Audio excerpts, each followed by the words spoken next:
Hey guys, this is Jenny from Polly's Paper Studio, and today we have another installment of the Scrap Your Stash. This is going to be some fun little tags. I'm making instant photo style frames and then adding them in layers and different themes or seasons to create really fun and quick tags to make, and we will use up more of that stash. So I've just got the smallest size of staple tags, and this is in the ivory, and I've just run a bit of wrinkle ribbon through that eyelet, and I'm starting the frame section with this piece of patterned paper, and it is 2 1/4 by 2 1/2, and I've added a little bit of double-sided adhesive tape to the back. So I'm just going to add it here to my tag. So for the frame part, I've used a complementary pattern to the background and cut it at 2 1/4 by 2 1/2 again to match. And then I used the Nestability square die to cut out that window. So it's just like a instant photo frame.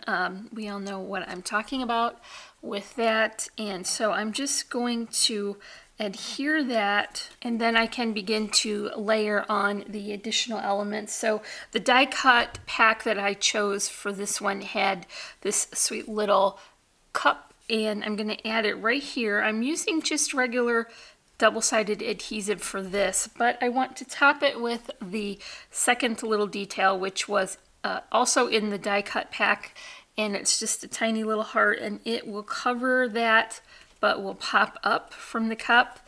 And then the sentiment I have also put on the foam adhesive. And I'm just going to add that right here at the bottom. Now you can decide at this point if you want to add some buttons or other additional trims. So once I had this plan down that I would use up the smaller bits of ephemera from the packs and the scrap paper, I just started creating them with the different elements that I had. So this one has just a little banner shape, and I have a wood grain frame, and then some vintage buttons and coordinating trim. And then this one is so sweet. I used the banner dies with the alphabet on it. It had that sweet little polka dot. So it's the same frame and background as the first one, but it just has a different die cut on top, and then I added some vintage buttons.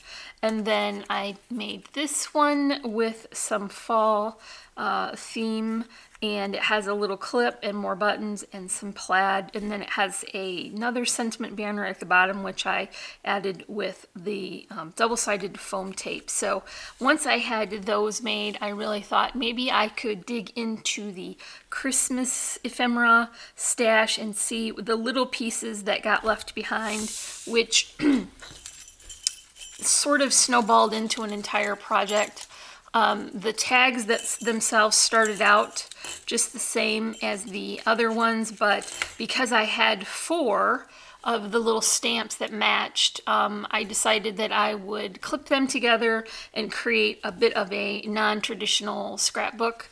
This would be really perfect if you have a selfie printer that you could just print little small pictures, because I think this would be super cute to gift someone and add pictures on the back, and they could hang it on their tree as an ornament and have a picture on the back to remember. So same process, I just added that bow and the jingle bells. And then the frame, you know, you guys, I am not a stickler for staying in collection when it comes to just regular projects. If it's a design team project, of course, I want to stay with the collection and use it to promote that. But for just personal projects, I think that if it matches and you like it, then it goes together. So some of this is from Graphic 45, and some of it is from... This is Prima, the sweet peppermint from last year. I would really love to tell you what collection these stamps came from, and under any normal circumstances, I could take the Graphic 45 test and you could just show me patterns and I would be able to tell you what collection they came from. But for some reason, I cannot recall the name of this collection. I'll have to look it up online, I guess. But anyway, it had some really cute stamps. And originally I wanted to use them whole, but I felt that maybe that detail on the edge would be a little distracting and make them just slightly bigger than I wanted them to be. So I just went through and cut them out and stapled them on top of each of the frames, different image for each one. And then I finished the back with a complementary the striped pattern, and I matted it in black so that, or in green, so that it would keep the pattern separate. And like I said, that's a perfect spot for a selfie picture. And then the little sentiments came from Simple Stories, and those are just the tiny word stickers. And it has the holidays on them, so that is a little bit of an extra detail. So for the top one, these were literally on my desk. I didn't have to cut anything new. So there's just one little piece of a flourish and some flowers, and then a couple of vintage buttons. So I think this would be the cutest ever gift, and you can imagine how quickly this went together. Once I had the measurement that I wanted, it just went together so quickly. So just to finish it, I did add a tiny little bit of some tinsel trim. So this is our Scrap Your Stash project for this week, and if you enjoyed it, you can give me a thumbs up, leave me a comment, and if you're not already, I would love for you to subscribe. As always, I'm wishing you a happy and productive day, and I thank you so much for watching. Bye!